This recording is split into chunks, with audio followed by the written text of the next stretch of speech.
You just got back from Prime Minister's office, and it looks like Israel is now deeply involved in negotiations in Doha to extend the first phase of the ceasefire and hostage deal. Now, given that Hamas will just be fully in military and governmental control of Gaza at this point, even talking to the U.S., do you think it's likely that Israel will ever fully withdraw from Gaza?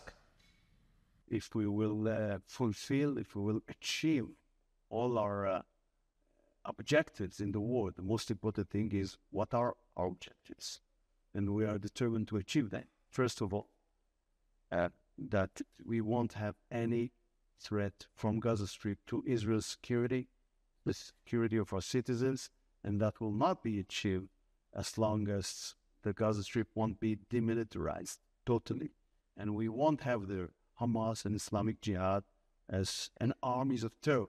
So this is essential. We won't have no security, and we won't have stability in the region if we won't do that.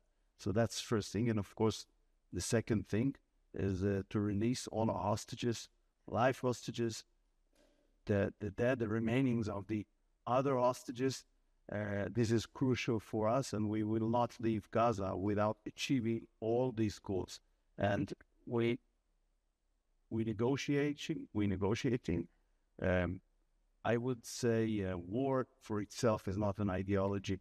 If we can achieve our goals in political means, okay, very good. We can be skeptical about it, but we are ready to try. But if we will not be able to do that, we will have to resume our military. Well, politically, I mean, what do you expect Hamas to do, right? They're still in military and political control. U.S. envoy Adam Boehler recently said that Hamas is willing to disarm and engage in a temporary ceasefire. Do you think, you laugh, do you think that the U.S. is being fooled in that department? Well, that was something that Secretary Rubio himself defined as a one-time thing. Personally, I don't think and I don't see that Hamas is ready to disarm. If it will be ready to disarm, that will be a huge thing that can change all the equation. But until now, they were very decisive that they will not disarm. They are ready to do something else. Take the Hezbollah, to give someone else to take care of the ruins they left behind them in Gaza Strip, and to continue to be the most powerful military force in Gaza Strip in order to continue the war against Israel. And you're saying that something Israel would not accept? No, this is totally unacceptable, because for us, we will not be able to guarantee our security without this disarmament of Gaza Strip, of Hamas, of Islamic Jihad. Do you think it was wrong for the U.S. to engage in direct talks with Hamas? We convey our thoughts about it to the American administration, and I don't think it's a right way for, especially for friendly countries, allies like the U.S. and Israel, to discuss it through television. We convey our thoughts about it, and that's what I can tell. It seems that President Trump is a fan of speaking directly to your adversaries. Is this something that Israel would consider direct negotiations with Hamas at any point? It's not something we are doing. And by the way, I don't believe that the other side is ready as well, because all their existence is on denying our existence, our right to exist, our right for a state on 1 inch of Israel. So it's ain't gonna happen. Have you asked the U.S. not to engage in direct talks again with Hamas? As I told you, we are dealing with our American friends directly, not through television. Thank you, Minister Sa'ar.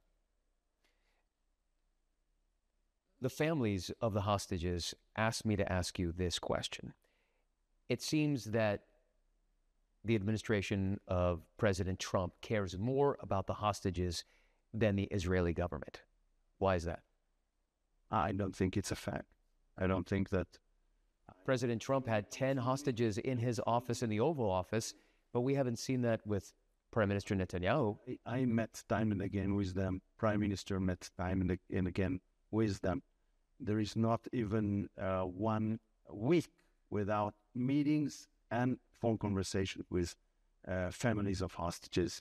I met them after they went out from captivity. We have very maybe you did, but the direct connections with them and the Prime Minister as well. I'm not undermining in any way the strong commitment of President Trump, and I want to praise him for that. But I wouldn't suggest you to undermine the commitment of the government of Israel to the release of the hostages.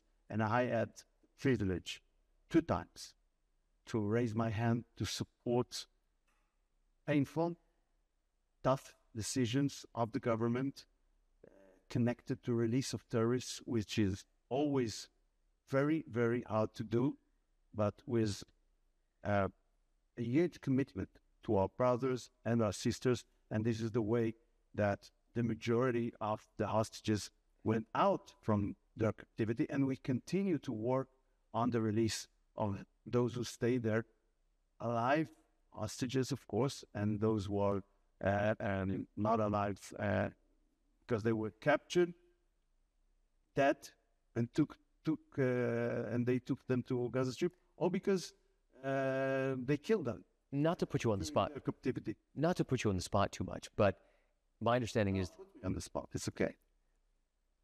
I know a number of at least U.S. families who had Tony Blinken and National Security Advisor Sullivan in their cell phones, their personal cell phones. Same thing now with Witkoff and Adam Bowler.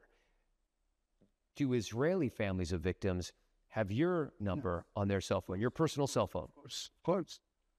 I speak with them on a daily basis. They have my phone number. We meet. We talk. That's common. That's a daily thing. Okay. The Israeli military and defense. By the way, I want to appreciate the fact that they have the numbers of American officials. This is a great thing, and we appreciate American administration for caring so much about our hostages. It is meaningful for us, but it's not undermining our commitment. Understood. Does their effort on the part of the hostages undermine your efforts to try to negotiate the release of hostages, but also a status in the war that would satisfy all of Israel? Well, I respect the American efforts, those who were made and those that are right now. It's, by the way, we're negotiating in Doha. That's based on the formula, on the suggestion of Special Envoy Witkoff. So that was an idea how to extend the temporary ceasefire in order to get out more hostages. We appreciate that. That's like a bridge to the second phase. But you don't think there will be a second phase in which Israel fully withdraws from the Gaza Strip, right? I don't know. I know that there are gaps. We are willing to negotiate on the second phase. And also today we are ready to negotiate. But it is clear that negotiations should be connected to release more hostages. And the idea of Steve Witkoff was how we can extend it as a bridge to negotiate on the second phase. The Israeli military and defense ministry say they have plans drawn up for the voluntary transfer of portions of the population in Gaza out of Gaza. Are you actively speaking with other nations who would be willing to take them in? And has anybody said yes? Well, I don't want to elaborate on that. I can only speak about the principle. The principles which is important, and I think that Steve Witkoff himself spoke about it, is to give free choice to people. Why people want to deny this free choice from Palestinians who would like to immigrate. And of course, on the other hand, you need countries that will be ready to accept them. I will guess that we will have both. I cannot speculate to what extent, but I guess we can have both. Let's wait and see. But the most important thing Hold on, just so I understand. to understand the principles, free will of people who wants to immigrate. That's very important. It is recognized all over the world. There is no reason why it will not be recognized with regard to people who are living in a place where they are living. Of course. The question is, hold on, let me cut you off. Countries, Would they be allowed back well, if they immigrate?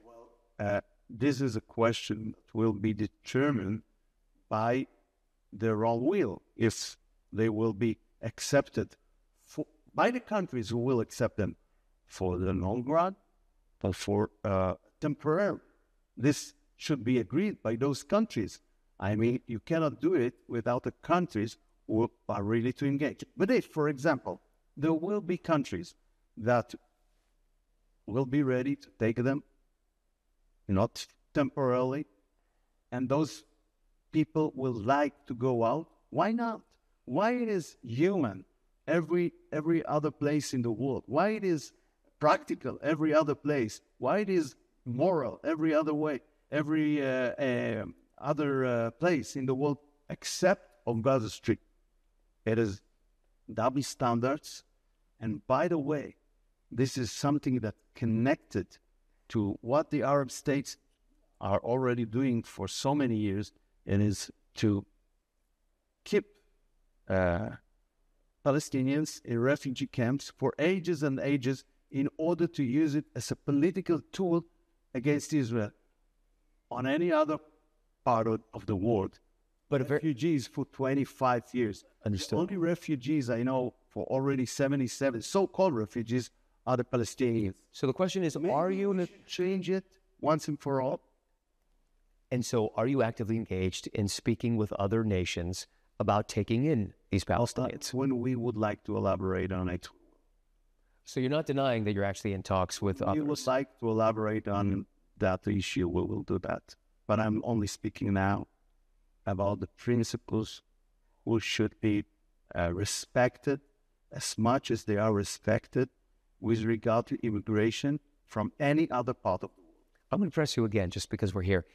The defense ministry says it has a plan. Why can't the foreign ministry say that it has a plan? Well, first of all, he described what the defense ministry is doing. It's very good. We praise them for that. It's okay. Syria, you've called the regime pure evil. But today, the regime of al-Shara said that they have announced a deal incorporating the Kurds and offering some sort of protections to the Druze minorities. But do you think... Ask yourself, why and how these two agreements were born only after the massacre of last weekend? Why it didn't happen before that, during all these months? But, of course, we respect any minority in Syria that would like to decide about its future, and we, of course, we will we respect the will of the Kurds to preserve their autonomy in the north of Syria. We respect that, but it's a very good question. Why they did it now, only now, after this massacre? Because before that, they didn't agree to do that, to respect the Kurds' autonomy, for example. And we will have to follow and see what will happen in the future. Would Israel intervene militarily on behalf of minorities in Syria, like the Druze? We said very simple things. They are connected to our security. We will avoid an Islamist, a jihadist presence on our border, on our Syrian border, and we will not agree to another 7th of October on any of our fronts, because what happened in Lebanon, what happened in Gaza, according to the will of, for example, thousands of Palestinians activists in Syria, they want to open a new front in the Golan border.